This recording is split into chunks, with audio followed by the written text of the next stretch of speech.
So TNPL 2024 match 11 review தான் இப்போ நீங்க பார்க்க போறீங்க. Lyca Kovai Kings versus Nellai Royal Kings at Coimbatore நடந்து முடிஞ்சிருச்சு. இதுல லைக்கா கோவை கிங்ஸ் 9 விக்கெட் வித்தியாசத்துல கெத்தா வின் பண்ணிட்டாங்க. டாஸ் வின் பண்ணி போலிங் எடுத்தாங்க லைக்கா கோவை கிங்ஸ் அண்ட் நெல்லை 167 தான் போஸ்ட் பண்ணாங்க. இதுல அவங்களோட கேப்டன் அருண் கார்த்திக் அவர் தான் ஹையஸ்டா அடிச்சாரு 47 அண்ட் லோவர் ஆர்டர்ல சோனு யாதவ் ஒரு ஃபேண்டாஸ்டிக் கேமியோ 46 அடிச்சாரு. அண்ட் இந்த பக்கம் நீங்க லைக்கா கோவை கிங்ஸ் போலிங் எடுத்துக்கிட்டீங்கன்னா முகமது அண்ட் ஷாருக் கான் சூப்பரா போட்டு 2 விக்கெட்ஸ் எடுத்தாங்க.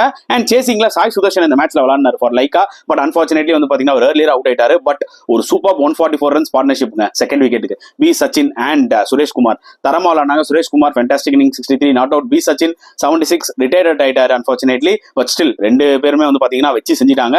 அண்ட் இந்த பக்கம் வந்து பாத்தீங்கன்னா நெல்லை ராயல் கிங்ஸ்க்கு அந்த அளவுக்கு சொல்லிக்கிறதுக்கு எதுவுமே இல்லைங்க அவங்க போலிங் பொறுத்த வரைக்கும். ஏன்னா நல்ல ஒரு பேட்டிங் ட்ராக் டெஃபினட்டா அவங்க இன்னும் ஒரு 15 ரன்ஸ் 20 ரன்ஸ் எக்ஸ்ட்ரா அடிச்சிருக்கணும். பட் அதை அவங்க பண்ணல. அண்ட் போலிங்லயும் வந்து பாத்தீங்கன்னா ரொம்ப பிளாட்டா தெரிஞ்சாங்க. இன்ஃபேக்ட் லைக்கா கோவை கிங்ஸ் சும்மா தரமட்டமாக்கிட்டாங்கன்னு சொல்ல முடியும் இந்த பக்கம் நெல்லை போலிங். ஸோ இந்த மேட்சை பத்தி நீங்க என்ன ஃபீல் பண்றீங்கன்றத மறக்காம கமெண்ட் செக்ஷன்ல போட்டுருங்க.